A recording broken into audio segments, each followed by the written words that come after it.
So, naranasan nyo na ba guys, yung follow kayo ng follow sa mga sikat na mga TikTokerist o kaya mga sikat na YouTubers, tapos hindi man lang sila makapag-follow back, ni hindi man lang sila makapag-subscribe back sa inyo?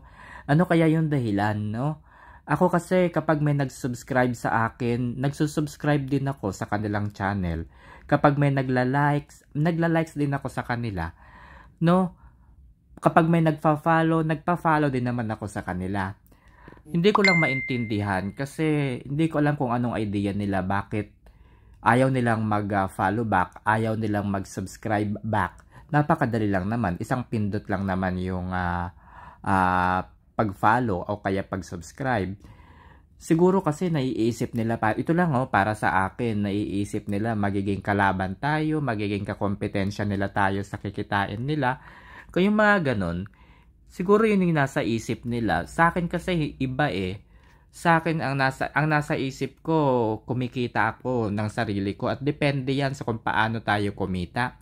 Depende yan kung ano yung ginagawa natin na paraan, depende kung anong content natin, ganyan. Kung nagko-content ba tayo para mapasaya yung ibang tao, ganyan. O kaya gumawa ng mga pranks, mga comedy, ganyan. Depende kasi yan sa atin.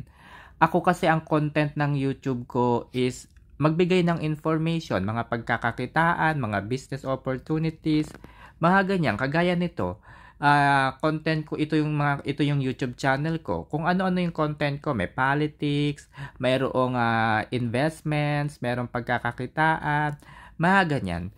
So, ito lang naman yung kita ko dito sa YouTube channel ko. Ayan, itong kita ko na 2.98, yan yung kita ko ngayon. Tapos yung kinita ko last time is $232. Sa ano lang yan, kita pa lang yan sa sarili kong website. Yung sarili kong website is Statistics Doctor.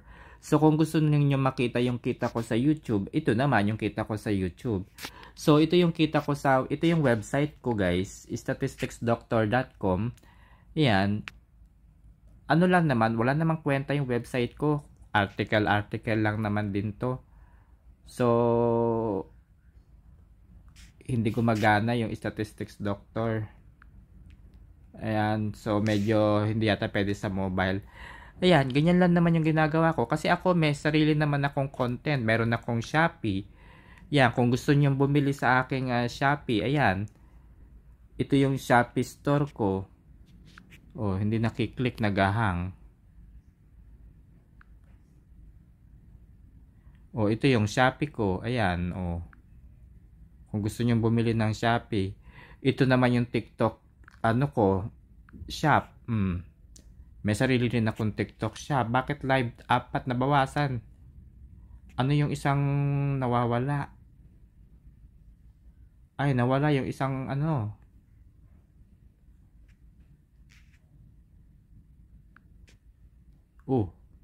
bakit pinrosen nila yung isang benta ko? Ganyan. Sarili ko namang produkto ito. Parang tanga lang itong sarili nila to sarili ko tong produkto Meron kaming printing press Anyway, i-check ko na lang later yan. Ayan, kumikita naman ako dito Ayun yung kita ko Tapos yung affiliate ko, kumikita rin naman ako sa affiliate. May sarili naman din akong kita di ba? Yan, yung mga produkto ko, yung mga ko dito other items. Tapos yung camp commission. Ayan yung commission ko. Kumikita rin naman ako dito. Ito naman yung content ko Kung saan pwedeng kumita. Ibang-iba naman dun sa content nila. Kaya yung ibang mga nag-follow sa akin tapos pinalo back ko. Yung iba mas maraki pa yung kita sa akin. Kasi iba naman yung content nila Kailangan lang naman nilang ma-meet yung requirements. 1,000 subscribers, 4,000 watch hours. Ano lang ba yung tapusin nila yung pinapanood nila, di ba?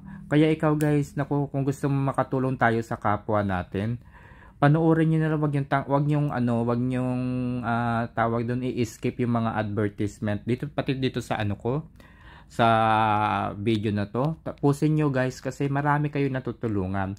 And at the same time naman, kapag may nag-subscribe sa inyo, tas kung ganun din yung gagawin, hindi sila mag-i-skip ng ads, 'di ba? Lahat tayo gaganda ang buhay, lahat tayo kikita.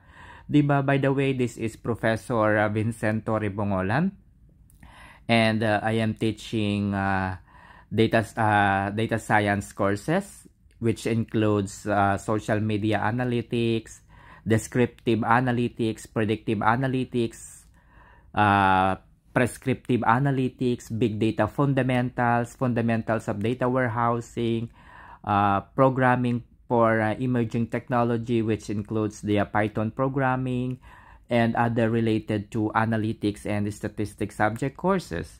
I am also a book author on research and statistics.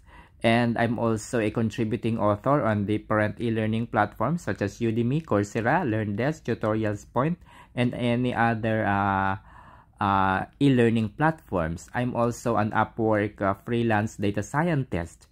Currently, I am working as a director for data and analytics in SGB and the company. So, ayun, yung content ko is basically mag-share lang naman ng information. Halimbawa, saan ba mas maganda mag-invest ngayon? O, 'di ba? Sa mga bangko ba o mas maganda mag-invest sa Pag-ibig MP2? So, yung mga ganun lang guys. So, kung gusto ninyong kumita ang bawat isa sa atin, mag-follow kayo guys, mag-subscribe kayo. Tapos panoorin nyo yung video, tapusin nyo yung video para yung makakapanood nito makonsensya din, 'di ba? So, kung nag-follow sa inyo, tatapusin din yung video. Tapos kung kayo naman na nag-follow sa kanila, tatapusin nyo rin yung video. Give and take lang guys. Huwag nating isipin na magkakalaban tayo dito sa social media na ito. No, hindi tayo magkakakompetensya. May kanya-kanya tayong niche na tinatawag. So, yun lang guys. Maraming salamat.